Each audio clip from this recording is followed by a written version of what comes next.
Hello സുഹൃത്ത്, നമസ്കാരം. ഇന്ന് ജൂലൈ 4, ഏറ്റവും ലേറ്റസ്റ്റ് ആയിട്ടുള്ള കറണ്ട് അഫേഴ്സുമായി ജേഡിസ് കറണ്ട് അഫേഴ്സ്. നമുക്ക് വിജയിക്കണമെങ്കിൽ പരിശ്രമിച്ചേ പറ്റൂ. പരിശ്രമിച്ചാൽ മാത്രമേ നമുക്ക് വിജയിക്കാൻ സാധിക്കുകയുള്ളൂ. ലക്ക് അവിടെ 2ാം സ്ഥാനത്താണ്. ഓരോ ദിവസത്തെയും നമ്മളുടെ ആ ഒരു എഫേർട്ട്, അതിനുവേണ്ടി നമുക്ക് ആവശ്യം ടൈമാണ്. സമയം അതിനുവേണ്ടി മാറ്റിവെച്ചാൽ മാത്രമേ നമുക്ക് വിജയിക്കാൻ സാധിക്കുകയുള്ളൂ. ഓരോ ദിവസത്തെയും നമ്മൾ എത്രത്തോളം സമയം ചെലവഴിക്കുന്നു, അതായിരിക്കും നമ്മുടെ വിജയത്തിൻ്റെ ആ ഒരു രഹസ്യം. ജേഡിസ് കറണ്ട് അഫേഴ്സ് ഓരോ ദിവസവും ഏറ്റവും ലേറ്റസ്റ്റ് ആയിട്ടുള്ള കറണ്ട് അഫേഴ്സ് ആണ് നൽകാൻ ശ്രമിക്കുന്നത്. ഓരോ എക്സാമിലും കറണ്ട് അഫേഴ്സിന് പ്രാധാന്യമുണ്ട്. ഇന്നത്തെ ചില ന്യൂസ് ഹെഡിങ്സ് ആണ്. മൗണ്ട് എൽബ്രസ് കീഴടക്കിയ ഏറ്റവും പ്രായം കുറഞ്ഞ പർവ്വതാരോഹകൻ. അക്രയിലെ എൻക്രുമ മെമ്മോറിയൽ പാർക്കിൽ ഇന്ത്യൻ പ്രൈം മിനിസ്റ്റർ ആദരാഞ്ജലി അർപ്പിച്ചു. ടെലിവിഷൻ റേറ്റിംഗിൽ ഒന്നിലധികം ഏജൻസികളെ അനുവദിക്കുന്നതിനു വേണ്ടി സർക്കാർ തീരുമാനിച്ചു. ഇതേപോലുള്ള ലേറ്റസ്റ്റ് ആയിട്ടുള്ള കറണ്ട് അഫേഴ്സ് ആണ് ഇന്നത്തെ കറണ്ട് അഫേഴ്സ്. നമുക്ക് ഇന്നത്തെ കറണ്ട് അഫേഴ്സിന്റെ ഡീറ്റെയിൽസിലേക്ക് പോകാം. ഒരു ന്യൂസ് ഹെഡിംഗ് ആണ് youngest mountaineer to scale Mount Elbrus. Mount Elbrus കീഴടക്കിയ ഏറ്റവും പ്രായം കുറഞ്ഞ പർവ്വതാരോഹകൻ. ഇന്ന് ലോകത്തെ ഏറ്റവും ഉയരം കൂടിയ കൊടുമുടികളിൽ വരുന്ന ഒന്നാണ് എൽബ്രസ്. നമുക്ക് കറണ്ട് അഫേഴ്സിന്റെ ഡീറ്റെയിൽസിലേക്ക് പോകാം. യൂറോപ്പിലെ ഏറ്റവും ഉയരം കൂടിയ കൊടുമുടിയായ മൗണ്ട് എൽബ്രസ് കീഴടക്കിയ ഏറ്റവും പ്രായം കുറഞ്ഞ പർവ്വതാരോഹകൻ ആരാണ്? തെക്ബീർ സിംഗ്. തെക്ബീർ സിംഗ് ആണ് ഏറ്റവും ലേറ്റസ്റ്റ് ആയിട്ട് റെക്കോർഡ് തകർത്തിട്ടുള്ളത്. അതായത് യൂറോപ്പ്, റഷ്യയിലായിട്ട് നിൽക്കുന്ന മൗണ്ട് എൽബ്രസ് കീഴടക്കുന്ന ഏറ്റവും യങ്ങസ്റ്റ് ആയിട്ടുള്ള ഒരു മൗണ്ടനിയർ പർവ്വതാരോഹകൻ ആയിട്ട് മാറിയിരിക്കുകയാണ് തെക്ബീർ സിംഗ്. 6 വയസ്സും 9 മാസവും 4 ദിവസം പ്രായമുള്ളപ്പോൾ യൂറോപ്പിലെ ഏറ്റവും ഉയരം കൂടിയ കൊടുമുടിയായ മൗണ്ട് എൽബ്രസ് തെക്ബീർ സിംഗ് കീഴടക്കിയത് ഏത് തീയതിയിലാണ്? 28 ജൂൺ 2025.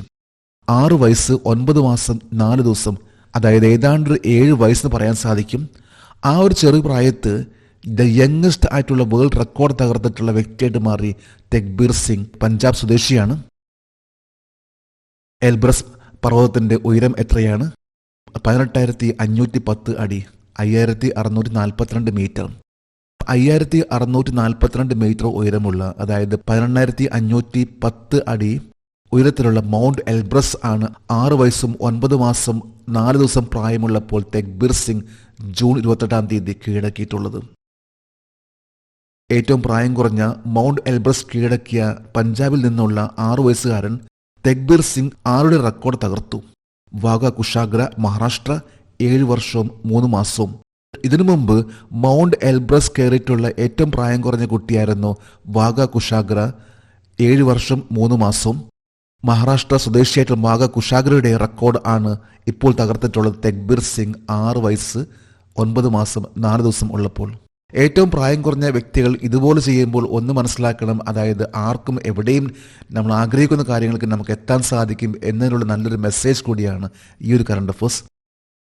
അടുത്തൊരു ന്യൂസ് ഹെഡിംഗ് ആണ് prime minister pay tribute at Nkrumah memorial park in Accra. അക്രയിലെ എൻക്രുമ മെമ്മോറിയൽ പാർക്കിൽ പ്രധാനമന്ത്രി ആദരാഞ്ജലി അർപ്പിച്ചു. ഇതും ലേറ്റസ്റ്റ് ആയിട്ട് വാർത്തയാണ്. എവിടെയാണ് അക്ര എന്ന പ്രദേശം? നമുക്ക് കറണ്ട് അഫേഴ്സിന്റെ ഡീറ്റെയിൽസിലേക്ക് പോകാം. 2025 ജൂലൈ 3 ഇന്ത്യൻ പ്രധാനമന്ത്രി നരേന്ദ്രമോദി ആദരാഞ്ജലി അർപ്പിച്ച എൻക്രുമ മെമ്മോറിയൽ പാർക്ക് ഏത് രാജ്യത്താണ്? ഖാനയിലെ അക്ര എന്ന സ്ഥലത്താണ് എൻക്രുമ മെമ്മോറിയൽ പാർക്ക്. ഇവിടെയാണ് ജൂലൈ 3-ാം തീയതി ഇന്ത്യൻ പ്രൈം മിനിസ്റ്റർ നരേന്ദ്രമോദി ആദരാഞ്ജലി അർപ്പിച്ചിട്ടുള്ളത്. ഇന്ത്യൻ പ്രൈം മിനിസ്റ്റർ നരേന്ദ്രമോദി 5 രാഷ്ട്രങ്ങൾ ആണ് ഇപ്പോൾ സന്ദർശിച്ചുകൊണ്ടിരിക്കുന്നത്. അതിലെ ആദ്യത്തെ രാഷ്ട്രമായിരുന്നു ഖാന. അത് കഴിഞ്ഞാൽ പിന്നെ Trinidad and Tobago, Argentina, Namibia, Brazil. ഖാനയിലെ ആഫ്രിക്കൻ സ്വാതന്ത്ര്യ പ്രസ്ഥാനത്തിന്റെ സ്ഥാപക പ്രസിഡന്റും ആദരണീയനായ നേതാവും ആരാണ്? കോമെ എൻക്രുമ. അദ്ദേഹത്തിന്റെ ആ ഒരു മെമ്മോറിയലാണ് Indian prime minister Narendra Modi July 3-ാം തീയതി ആദരാഞ്ജലി അർപ്പിച്ചിട്ടുള്ളത്. 1957 ഖാനയുടെ സ്വാതന്ത്ര്യത്തിൽ നിർണായക പങ്കുവഹിച്ച ഖാനയുടെ ആദ്യത്തെ ആഫ്രിക്കൻ വംശജനായ പ്രധാനമന്ത്രി ആരാണ്? കോമെ എൻക്രുമ. അപ്പോൾ കോമെ എൻക്രുമയാണ് ഖാനയുടെ ആദ്യത്തെ പ്രൈം മിനിസ്റ്റർ. അദ്ദേഹമാണ് 1957 ഖാനയുടെ സ്വാതന്ത്ര്യത്തിന് വേണ്ടി നിർണായകമായിട്ടുള്ള പങ്കുവച്ചിട്ടുള്ള വ്യക്തി. ആഫ്രിക്കൻ വംശജനായിട്ടുള്ള പ്രധാനമന്ത്രിയാണ് കോമെ എൻക്രുമ. ഖാന സ്വാതന്ത്ര്യം നേടിയിട്ടുള്ളത് 1957-ലാണ്. ഘാന എന്ന രാജ്യം ഒഫീഷ്യലി റിപ്പബ്ലിക് ഓഫ് ഘാന എന്ന പേരിൽ അറിയപ്പെടുന്ന ഇതിൻ്റെ ക്യാപിറ്റൽ ആണ് അക്ര. കറൻസിയാണ് ഘനേനിയൻ KD. ഒഫീഷ്യൽ ലാംഗ്വേജ് ആണ് ഇവിടുത്തെ ഇംഗ്ലീഷ്. ഏതാണ്ട് 3.38 കോടി ജനങ്ങളാണ് ഇവിടുത്തെ ജനസംഖ്യ. ഘാനയുടെ ക്യാപിറ്റൽ ആണ് അക്ര. അക്രയിലാണ് എൻക്രുമ മെമ്മോറിയൽ പാർക്ക് ഉള്ളത്. അടുത്തൊരു ന്യൂസ് ഹെഡിംഗ് ആണ് entry barriers have been remove to allow multiple agencies in television rating. Television റേറ്റിംഗിൽ ഒന്നിലധികം ഏജൻസികളെ അനുവദിക്കുന്നതിനായി പ്രവേശന തടസ്സങ്ങൾ നീക്കം ചെയ്തു. ഓരോ ഏജൻസിക്കും അല്ലെങ്കിൽ ഓരോ ടെലിവിഷനും റേറ്റിംഗ് നൽകാറുണ്ട്. ഇതനുസരിച്ച് ഇന്ത്യയിൽ കേവലം ഒരേ ഒരു ഏജൻസി മാത്രമേ ഉണ്ടായിരുന്നുള്ളൂ ടെലിവിഷൻ റേറ്റിംഗിൽ. എന്നാൽ ഇപ്പോൾ അതിൻ്റെ ആ നിയമം മാറ്റിക്കൊണ്ട് ഏതൊരു ഏജൻസിക്കും, അതായത് പുറം രാജ്യങ്ങളിലെ ഏജൻസിക്കും വന്ന് ഇന്ത്യയിലെ ടെലിവിഷൻ റേറ്റിംഗ് ചെയ്യാൻ സാധിക്കുന്ന രീതിയിലുള്ള ഒരു മാറ്റമാണ് വന്നിട്ടുള്ളത്. നമുക്ക് കറണ്ട് അഫയേഴ്സിൻ്റെ ഡീറ്റെയിൽസിലേക്ക് പോകാം. ആരോഗ്യകരമായ മത്സരം വളർത്തിയെടുക്കുന്നതിനായി ടെലിവിഷൻ റേറ്റിംഗുകൾ അളക്കുന്നതിൽ ഒന്നിലധികം ഏജൻസികളെ അനുവദിക്കുന്നതിനുള്ള പ്രവേശന തടസ്സങ്ങൾ ആരാണ് നീക്കം ചെയ്തത്? ഇൻഫർമേഷൻ ആൻഡ് ബ്രോഡ്കാസ്റ്റിംഗ് മന്ത്രാലയം. ഇൻഫർമേഷൻ ആൻഡ് ബ്രോഡ്കാസ്റ്റിംഗ് മന്ത്രാലയത്തിൻ്റെ ഏറ്റവും ലേറ്റസ്റ്റ് ആയിട്ടുള്ള തീരുമാനമാണ്. അതായത് ടെലിവിഷൻ രംഗത്ത് ആ ഒരു റേറ്റിംഗ് നൽകുന്നതിന് വേണ്ടിയുള്ള ഒരു ഏജൻസി എന്ന ആ ഒരു ആശയം മാറ്റിക്കൊണ്ട് ഇനി മൾട്ടിപ്പിൾ ഏജൻസി, നിരവധി ഏജൻസിക്ക് വന്ന് ടെലിവിഷൻ റേറ്റിംഗ് നടത്താൻ സാധിക്കുന്ന രീതിയിലുള്ള ഒരു മാറ്റമാണ് കൊണ്ടുവന്നിട്ടുള്ളത്. ഇത് ടെലിവിഷൻ രംഗത്ത് ഒരു ആരോഗ്യകരമായിട്ടുള്ള ഒരു കോമ്പറ്റീഷൻ ഉണ്ടാക്കാൻ സാധ്യതയുണ്ട്. റേറ്റിംഗ് വർദ്ധിപ്പിക്കുന്നതിന് വേണ്ടി ബെസ്റ്റ് ആയിട്ടുള്ള പ്രോഗ്രാംസുകൾ നൽകാൻ സാധിക്കും. അതിലൂടെ തന്നെ ടെലിവിഷൻ ചാനലിന് ഒന്നുകൂടി ഒരു പബ്ലിസിറ്റി ലഭിക്കുന്നതിന് വേണ്ടിയുള്ള ഒന്നാണ് ഈ ഒരു തീരുമാനം. ഇന്ത്യയിൽ TV റേറ്റിംഗിൽ നൽകുന്ന ഏക ഏജൻസി നിലവിൽ ഏത് ഏജൻസിയാണ്? BARC. Broadcast audience research council എന്ന ഒരേയൊരു ഏജൻസി മാത്രമേ ഇതുവരെ ഉണ്ടായിരുന്നുള്ളൂ ടെലിവിഷൻ റേറ്റിംഗിൽ. എന്നാൽ ഇപ്പോൾ ലേറ്റസ്റ്റ് തീരുമാനമാണ് മൾട്ടിപ്പിൾ ഏജൻസി ആയിരിക്കുള്ളൂ ഇനി ടെലിവിഷൻ റേറ്റിംഗിലേക്ക് ഇനി ഇന്ത്യയിൽ വരാൻ പോകുന്നത്. അടുത്തൊരു ന്യൂസ് ഹെഡിംഗ് ആണ് An estimated 25.44 lakh people were living with HIV in 2023. 2023 25.44 ലക്ഷം ആളുകൾ HIV ബാധിതരായിരുന്നുവെന്ന് കണക്കാക്കപ്പെടുന്നു. 2023 കണക്കനുസരിച്ച് ഇന്ത്യയിൽ 25.44 ലക്ഷം ജനങ്ങളാണ് HIV ബാധിച്ച വ്യക്തികൾ. നമുക്ക് കറണ്ട് അഫയേഴ്സിന്റെ ഡീറ്റെയിൽസിലേക്ക് പോകാം.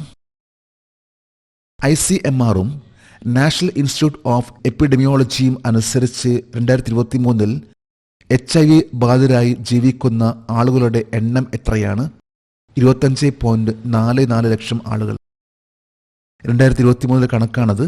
അതായത് national institute of epidemiology ICMR Indian council of medical research നടത്തിയിട്ടുള്ള പഠനമനുസരിച്ച് 25.44 ലക്ഷം ആളുകളാണ് HIV പേഷ്യൻസ് ആയിട്ട് ഇന്ത്യയിലുള്ളത്. ICMR-ഉം നാഷണൽ ഇൻസ്റ്റിറ്റ്യൂട്ട് ഓഫ് എപ്പിഡെമിയോളജിയും ചേർന്ന് തയ്യാറാക്കിയ 2023 റിപ്പോർട്ട് അനുസരിച്ച് ദക്ഷിണേന്ത്യയിൽ ഏകദേശം എത്ര പേർ HIV ബാധിതരായി ജീവിക്കുന്നു? 6.35 ലക്ഷം PLHIV. 6.35 lakh PLHIV ആണ് ഇപ്പോഴത്തെ കണക്ക്. PLHIV എന്നാൽ പീപ്പിൾ ലിവിംഗ് വിത്ത് HIV എന്നതാണ്. ഇന്നിപ്പോൾ ഏറ്റവും ലേറ്റസ്റ്റ് ആയിട്ട് റിപ്പോർട്ട് വന്നതനുസരിച്ച് ഇപ്പോൾ ദക്ഷിണേന്ത്യയിൽ HIV ബാധിതരുടെ എണ്ണം വർദ്ധിച്ചു വരികയാണ് എന്നതാണ് ഉള്ള കണക്കാണ് ഇപ്പോൾ ലേറ്റസ്റ്റ് ആയിട്ട് ഈ ഒരു കറണ്ട് അഫയേഴ്സ് വരാൻ കാര്യം. ഈ കഴിഞ്ഞ ദിവസം പത്രത്തിൽ വന്നിട്ടുള്ള വാർത്തയാണത്. 2023 ഏറ്റവും കൂടുതൽ HIV കേസുകൾ റിപ്പോർട്ട് ചെയ്ത ദക്ഷിണേന്ത്യൻ സംസ്ഥാനം ഏതാണ്? കർണാടക. കർണാടകയിലാണ് ഏറ്റവും കൂടുതലായിട്ട് HIV ബാധിതരായിട്ടുള്ള സൗത്ത് ഇന്ത്യൻ സ്റ്റേറ്റ്. അത് കഴിഞ്ഞ് പിന്നെ തമിഴ്നാട്, തെലങ്കാന എന്നീ സംസ്ഥാനങ്ങളാണ്. 2023 ഇന്ത്യയിൽ ഏറ്റവും കൂടുതൽ HIV കേസുകൾ ഉള്ള സംസ്ഥാനം ഏതാണ്? മിസോറാം. നോർത്ത് ഈസ്റ്റ് സ്റ്റേറ്റ്സിലാണ് ഏറ്റവും കൂടുതലായിട്ട് HIV ബാധിതരായിട്ടുള്ള ആളുകളുള്ളത്. അത് ഒന്ന് മിസോറാം ആണെന്ന് ഇന്ത്യയിലെ ഏറ്റവും ടോപ്പ് ലെവലിൽ. ഇന്ത്യയിലെ HIV കേസുകൾ റിപ്പോർട്ട് ചെയ്യുന്നതിനും കൈകാര്യം ചെയ്യുന്നതിനും ഏത് ഏജൻസിയാണ് ഉത്തരവാദി? National AIDS control organisation NSCO. ഇന്ത്യയിലെ NSCO അതായത് നാഷണൽ എയ്ഡ്സ് കൺട്രോൾ ഓർഗനൈസേഷൻ ആണ് ഇന്ത്യയിലെ കംപ്ലീറ്റ് ആയിട്ട് HIV പേഷ്യൻസിനെ കൈകാര്യം ചെയ്യുന്നതും അതുപോലെ തന്നെ ട്രീറ്റ്മെൻറ്റ് എല്ലാം നടത്തുന്ന ഒരു ഏജൻസിയാണ് NACO എന്ന് പറയുന്ന നാഷണൽ എയ്ഡ്സ് കൺട്രോൾ ഓർഗനൈസേഷൻ. ഇന്നത്തെ മറ്റൊരു കറണ്ട് അഫയേഴ്സ് ആണ് Indore launches India's first QR based digital house address system. ഇന്ത്യയിൽ ആദ്യത്തെ QR അധിഷ്ഠിത ഡിജിറ്റൽ ഹൗസ് അഡ്രസ് സിസ്റ്റം ഇൻഡോറിൽ ആരംഭിച്ചു. ഇന്നിപ്പോൾ ഡിജിറ്റൽ യുഗം എന്ന് പറയാൻ പറ്റും. ഓരോ മേഖലയിൽ നമുക്ക് കാണാൻ സാധിക്കും ഡിജിറ്റലൈസേഷൻ എന്നെല്ലാം. ഇതനുസരിച്ച് ഇപ്പോൾ അഡ്രസ് പിൻകോഡ് എന്നിവയെല്ലാം ഇപ്പോൾ ഡിജിറ്റലായി മാറിക്കൊണ്ടിരിക്കുന്ന ഈ ഒരു വേളയിൽ ഇന്ത്യയിൽ ആദ്യത്തെ ഒരു സിറ്റിയായിട്ട് മാറിയിരിക്കുകയാണ് Indore, the first QR based digital house address system. നമുക്ക് ഈ കറണ്ട് അഫയേഴ്സിന്റെ ഡീറ്റെയിൽസിലേക്ക് പോകാം. ഡിജിറ്റൽ ഹൗസ് അഡ്രസ് പ്രൊജക്ട് ആരംഭിച്ച ഇന്ത്യയിലെ ആദ്യത്തെ നഗരം ഏതാണ്? ഇൻഡോർ ആണ് ഇന്ത്യയിലെ ആദ്യത്തെ ഡിജിറ്റൽ ഹൗസ് അഡ്രസ് പ്രൊജക്ട് ഇത് നടപ്പിലാക്കുന്നത്. ഇൻഡോർ കോർപ്പറേഷൻ ആണ് ഇതിനുവേണ്ടി മുൻകൈ എടുത്തിട്ടുള്ളത്. ഡിജിറ്റൽ ഹൗസ് അഡ്രസ്സിനായി നഗരത്തിലെ എല്ലാ വീടുകൾക്കും പുറത്ത് ഒരു സവിശേഷ QR കോഡുള്ള ഡിജിറ്റൽ പ്ലേറ്റുകൾ സ്ഥാപിച്ചിട്ടുള്ള ഇന്ത്യയിലെ ഏത് നഗരം? ഇൻഡോറിലാണിപ്പോൾ ഓരോ വീടുകളുടെ മുന്നിൽ, അതായത് ഒരു QR കോഡുള്ള ഡിജിറ്റൽ പ്ലേറ്റുകൾ സ്ഥാപിക്കുന്നതിന് വേണ്ടിയുള്ള ഒരു സിസ്റ്റം ആരംഭിച്ചിട്ടുള്ളത്. ഇതിന് തുടക്കം ഈ കഴിഞ്ഞ ഞായറാഴ്ചയായിരുന്നു. ആ ഒരു പ്രാവർത്തികമാക്കിക്കൊണ്ടിരിക്കുകയാണ്. പൂർണ്ണമായിട്ടും ഇത് ഡിജിറ്റലൈസേഷൻ ആയിട്ടില്ല.